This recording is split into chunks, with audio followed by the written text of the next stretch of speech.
Preservation facelift, a term that you are going to start hearing from surgeons, often used in concert with a deep plane technique. So deep plane is referring to the actual structures that we're under, the ones that we are releasing. Preservation speaks more to our approach. Are we leaving the skin attached to the underlying structures in some areas? The main benefit of preservation facelift is that we are keeping the integrity of the skin-muscle connection.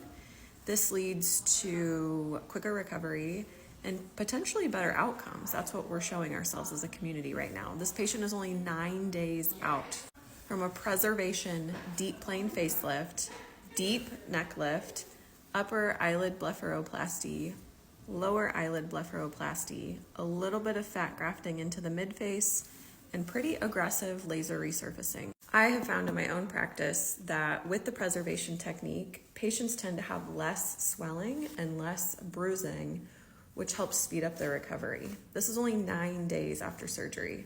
She's still really swollen in through the lower part of the face and the neck, still has quite a bit of swelling up in the temples and kind of the cheek area, but we can already start to appreciate the contour that she's gonna get along the lower part of the face and the ramus of the mandible. Now, her skin improvements came from two things. One is the actual lift. When we lift things, reposition them, and then trim off the extra skin, the sagginess here gets improved. We also, in her, decided to add laser resurfacing to help with the areas that weren't going to be improved with the lift and to improve the areas even more that were going to be improved from the lift. If we look at her eyes, every woman says, I want my eyes to still look like me. I don't want them to look any different. And I say, yes, I also want your eyes to look the same after you're healed, just refreshed. So with her upper lid blepharoplasty, we got rid of this extra hooding skin here. Her incision, you can see, is kind of this pink line that comes out just past the corner of her eye, and it continues all the way into the corner of the eye here. With her lower blepharoplasty, I made an incision on the inside of the eyelid, so the pink part here. Through that internal incision, I was able to remove some of the fatty pockets that were contributing to the fullness here. And then in a lot of patients, after I do that, you have a little bit of a hollow area here. So that's where I took a little bit of fat and placed it into the hollow area. 9 days, I'm so incredibly impressed with her healing so far. I tell patients that for the first 2 weeks, you aren't gonna feel like going out in public or doing much of anything.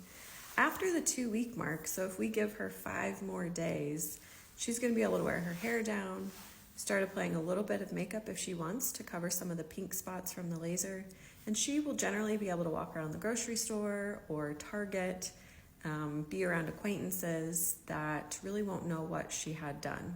Now, if she's around close friends, they will notice things.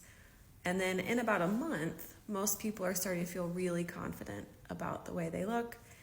Long term, it can take 6 to 8 to 12 months to fully heal.